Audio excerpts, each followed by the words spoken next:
Hello everyone, this is Fantasy-esque and welcome back to Vampyre Clan in ClanGen, the Warrior Cats clan generator game.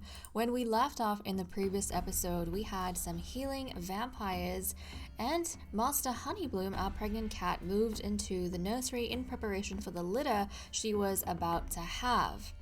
So we had a bunch of injuries in the clan, or I think illnesses as well, and a lot of that improved over the last moon. When we left off, it was moon 6, it is now moon 7. And Honeybloom has had her 2 vampire kittens, guys. 2 vampire kittens, which we are going to take a look at in a second. But along with that, we have also had some drastic news. So we need to go ahead and investigate. So without further ado, let us dive straight to the leader's den to see that hostilities are in fact still just the way they were, which is very, very terrifying because we have vampire hunters on our case. And because of the war that we are currently having with one of the vampire hunters, things have turned a little bit dire for one of our cats. But okay, let's take a look. Glares of unfriendliness and aggression are passed at most patrol interactions between Vampyre Clan and Gossamer Clan. With her litter of 2 kits mewling at her belly, Master Honeybloom's long pregnancy has finally given her and Grandmaster Shivering Star the expansion to their family they've been hoping and waiting for. And then guys, Cottonshade suffered a heart attack due to the stress of the ongoing war. The past moon, Cottonshade has taken their place in Star Clan. Vampyre Clan mourns their loss, and their clanmates will miss the spot they took up in their lives. Moments of their life are shared in stories around the circle of mourners, as those that were closest to them take them to their final resting place.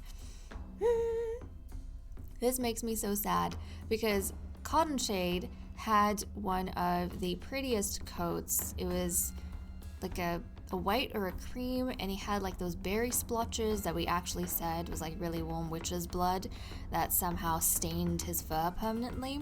But I was really excited to see his patterning passed on, or like his genetics, whatever it was, passed on. That also means that we have lost the second founding bloodline without it being progressed in any way, shape, or form. However, I don't think we should be too surprised. I'm just comparing to Royal Clan, and by the end, like I still had the same setup for Royal Clan, but obviously with a different story. By the time we reached the end of season 1 of Royal Clan, we only had 5. Like at this point, we only have like 5 remaining bloodlines for Royal Clan. So I don't think we should be too surprised that we have lost one of the bloodlines. It's very hard to maintain all 10. I feel like it's near impossible to somehow maintain all 10, but at least we have our 2 kittens. So we have Songkit and Dusty Kit. Songkit is a shy female with yellow eyes and a calico pelt. So she takes the eyes from her father, if I'm not mistaken, and the pelt from her mother.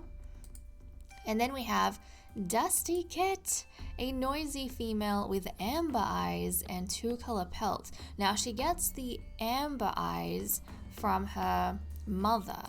The 2-color pelt, I'm not entirely sure because her father has single color, but still very, very unique, and they actually look very, very pretty. But these are our very first vampiric kitten, guys. Our very first vampire kittens. How exciting. And if we go to the descriptors for these cats, let's see. Songkit counts as a mottled she-cat, and Dusty Kit counts as a brown and white she-cat. So it's kind of funny that in comparison to Royal Clan, where we only have princes, because like I said, all of our females keep dying, or they just don't become the best of their batch. But in Vampyre Clan, it's the opposite. It seems as though we're fated to not have any princes. We're just having princesses. And that's continuing because we're only having females born. How interesting, how interesting. It's almost like a balance in a lot of ways. So that's kind of cool that we got to meet these 2 little girls. So population has grown, which is good. But it's like we took 2 steps forward and 1 step back, which breaks my heart a little bit. We need more numbers. We need more safety and security in numbers, and as we've already seen, it is very risky with the war going on for these vampires. But okay, let's take a look at the medicine cat den. Burnleaf was given Poppy as treatment for running nose. Horsetail was used to stop blood loss for Honeybloom, and Burnleaf gathered rosemary and mallow this moon. And now let's check out relationships. Some of the kitten names might be different over here because I did go ahead and change them, but that's fine. Okay, Burnleaf tells Bluejay that her pelt is shiny today. Burnleaf is hurt by one of Lightpaw's pranks, but Lightpaw doesn't seem to believe him. Burnleaf struggles to make sense of something trivial Bluejay said. A lot of interaction between Burnleaf and Bluejay today. Burnleaf is prancing around in front of Twilight Fade. Does Burnleaf have a crush on Twilight Fade? Another cat on top of Pumpkintail? Pumpkintail has a rival now, and I don't know how Twilight Fade feels about this. Burnleaf's advice is more helpful than Twilight Fade expected. Okay, so Burnleaf, I think, is making a better impression than Pumpkintail did. Twilight Fade chats quietly with Quiet Flight while they're both on camp guard duty. So, previous mentor and his former fledgling is getting along together quite well, even though she's an adult now. I'm glad that they are maintaining that bond between the two of them. Grandmaster Shivering Star gives Lightpaw a particularly hard task, expecting her to fail. Quiet Flight says something vulnerable to Grandmaster Shivering Star. Grandmaster Shivering Star has a talent that Lightpaw wants to have. Master Honeybloom heard a story about something kind Dusty Kit did. Oh, and we also have to check who the favorite child is. I didn't do that. We need to check who the favorite child is. Actually, can we do that now? Can we check who their favorite child is? Because I kind of want to do that. Really quickly, let's check who the favorite child is for the parents. So, Shivering Star's favorite is his older daughter, Songkit, the shy one. Okay, so that's who he favors. That's his favorite child. And for Honeybloom, it's Dusty Kit, the younger one, the noisy female. I kind of like that. I think it's sweet when all the kittens in some form or shape are favored by their parents, and obviously it's easier when you have one or two. I think obviously the single kids are doted on by both parents, but this is nice. It's always hard when the parents just focus all their attention on one child and the other one gets a little bit ignored. But this is cute. So Shivering Star favors his oldest daughter, Songkit, and Honeybloom favors her youngest daughter, Dusty Kit. I like that. That's adorable. Okay. And I wonder if because Shivering Star is troublesome, I imagine he's a cat that constantly creates drama, so he actually likes having a shy daughter, or maybe that's why he favors his shy daughter, because she's a bit more stable, and she probably doesn't cause trouble and do a whole much. So her personality in a lot of ways balances his out and doesn't challenge his personality. Whereas Honeybloom is cold, and I imagine that comes with her not being very reactive to things. Whereas Dusty Kit is noisy. She's constantly trying to get a reaction out of Honeybloom, and so there's a lot more interaction between them that way, and maybe that's what endears Honeybloom to her youngest daughter, because she doesn't have to try with Dusty Kit. Dusty Kit is the one who kind of holds the mantle of keeping that relationship going. So very nice, very nice. Okay, let's continue over here. Master Honeybloom, Twilight Fade, and Hazelpelt had a nice talk while eating. Dusty Kit compliments Honeybloom's name. Oh, she loves her mother's name. That's so cute. So these two are spending even more time together. They're bonding even more so. Oh yeah, also we might get an indicator of what Cottonshade was up to before he had the heart attack. Cottonshade thinks Honeybloom is really funny. So he did get to see the kittens, but, unfortunately he did pass away not too long after. Twilight Fade bumped into Cottonshade and didn't even apologize. Pumpkintail and Hazelpelt learn a skill from each other that they've been envious about. Pumpkintail realizes that she and Quiet Flight have had a lot of the same hardships. Maybe she's not feeling, or she stopped feeling as envious of Quiet Flight because she realizes that Quiet Flight, at this point in time, she probably wants to spend a whole lot of time with Bluejay, but Bluejay doesn't really see her in any sort of romantic light. So it's one-sided, very much how Pumpkintail keeps trying with Twilight Fade, but it's all one-sided. Quiet Flight tried on an accessory that Songkit threw away, but realized Songkit looked a lot better in it.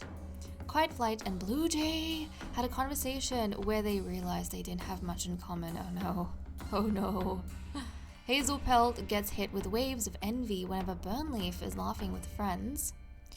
And Dusty Kid points out that Hazel Pelt's fresh kill has gone bad before she eats it.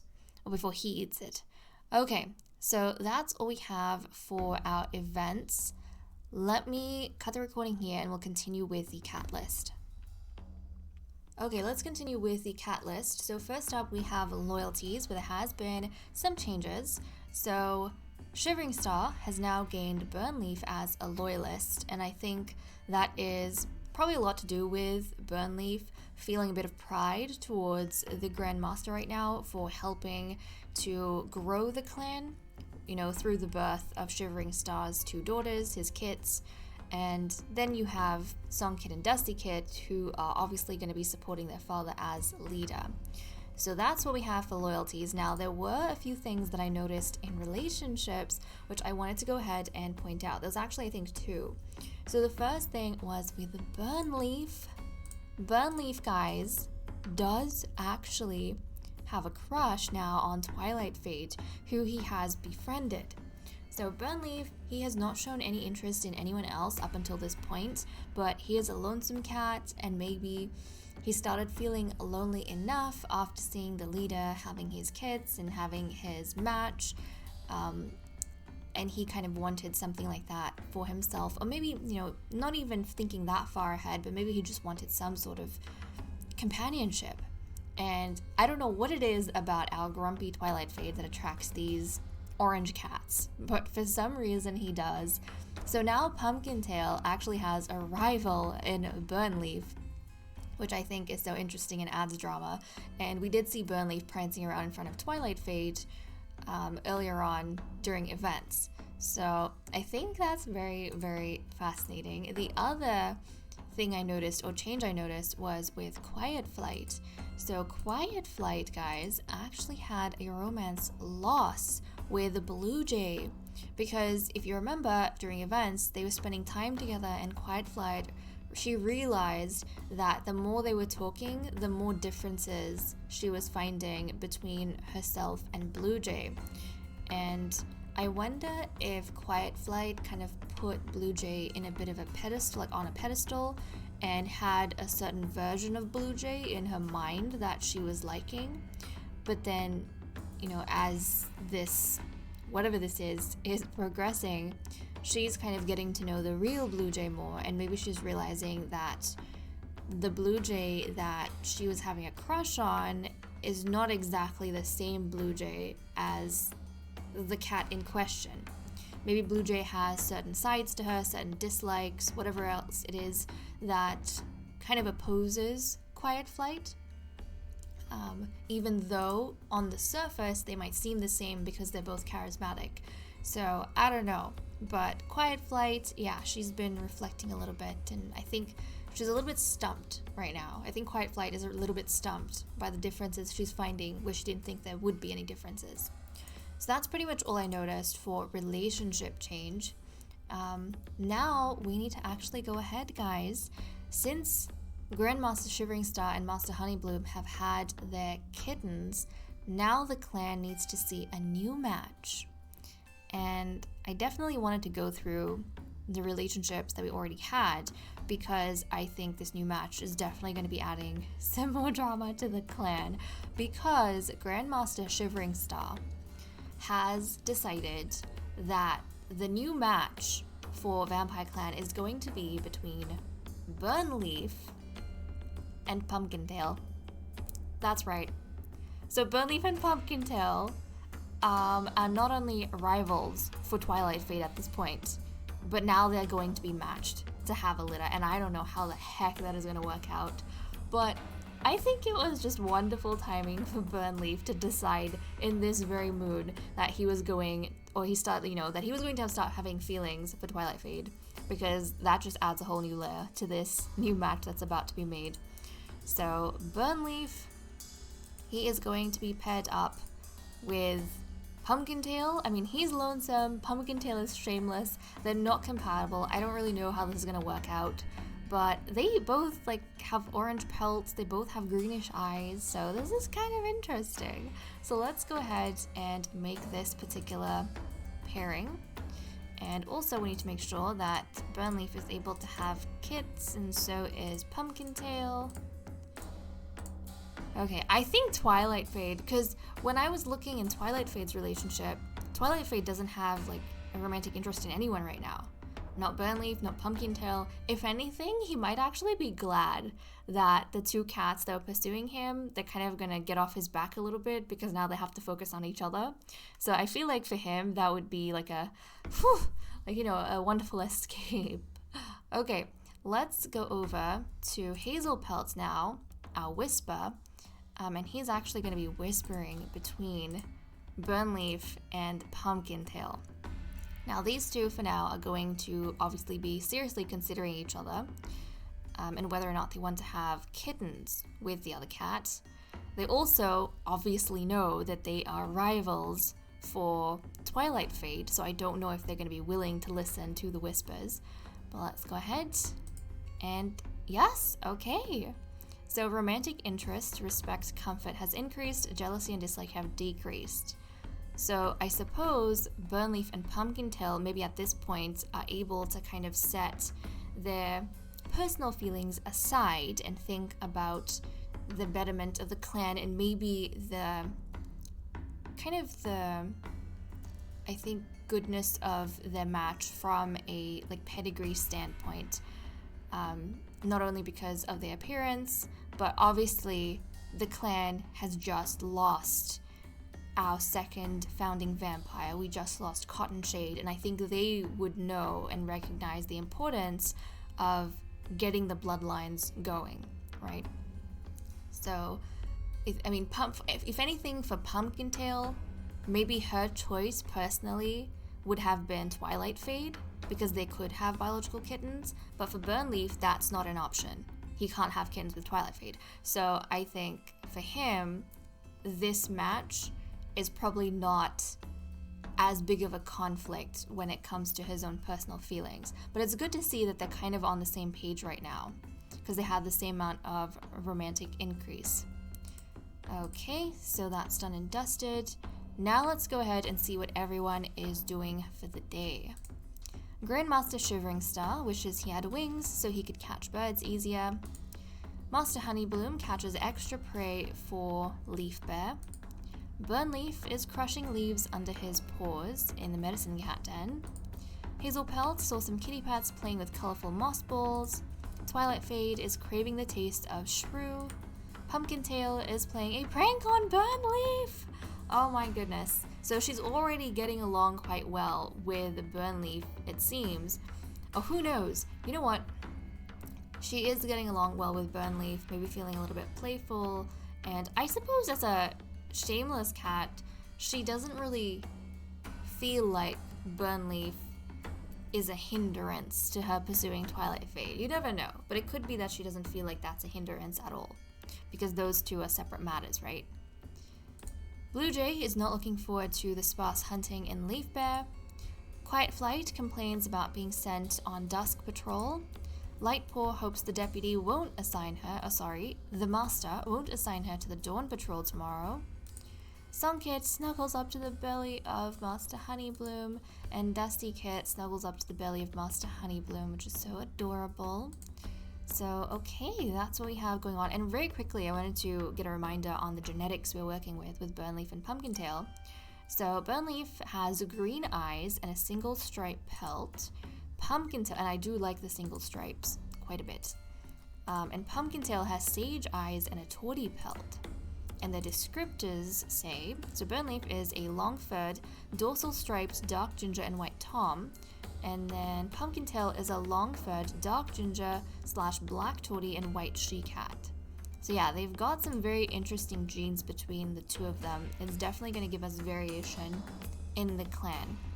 Because we already have kind of like a white kit with Songkit. We have a brown kit with Dusty Kit. We might get some ginger kittens from the two of them. So we'll actually have quite a bit of variation within the clan.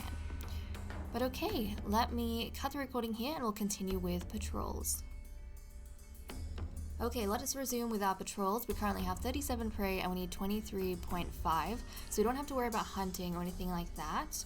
So first off, we'll send off Burnleaf, our Nightstalker. We'll see how he goes. With Leaffall washing the world in tones of red and brown, Burnleaf feels the need to gather as many elder leaves as possible before the season turns and the clan must survive without new stocks during Leaf Fair.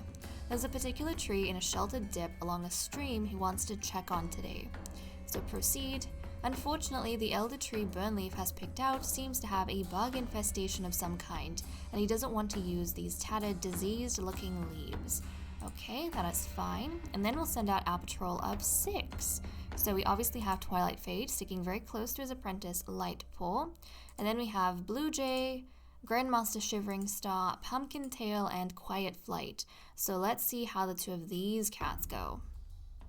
Oh, well, all of these cats. The 6 of these cats. This whole patrol. Let's see what they get up to. Grandmaster Shivering Star is the leader of the training group today and considers himself a good choice for the role. He's skilled at explaining things, which is especially beneficial for the Fledgelings, if he can get them to listen, that is. And no doubt, because it is wartime with the vampire hunters, he probably feels the need to impart as much wisdom onto our fledgling as well. Proceed. Commanding attention, a Grandmaster Shivering Star takes the patrol through the familiar steps of the warrior code as they walk the territory. Have they considered what that rule truly means? Will they follow it to their death, to their friends, to a kits? Have they deeply reflected on their dedication to the code, and obviously the way in which to keep vampires alive? Okay, so that's all we managed to get done today. I hope you guys enjoyed. Let me know who your favorite kitten of the 2 is. I cannot decide at this point. I think I need to see them like open up their eyes for me to maybe get a clearer picture of which kitten I prefer, but they both really, really cool in their own ways and, you know, different. They're both different. So I'm kind of excited to see how they're going to look when they get a little bit older. But okay guys, with that said and done, I am going to leave off here. Thank you so much for watching. I hope you all enjoyed, and I will see you all next time. Bye bye.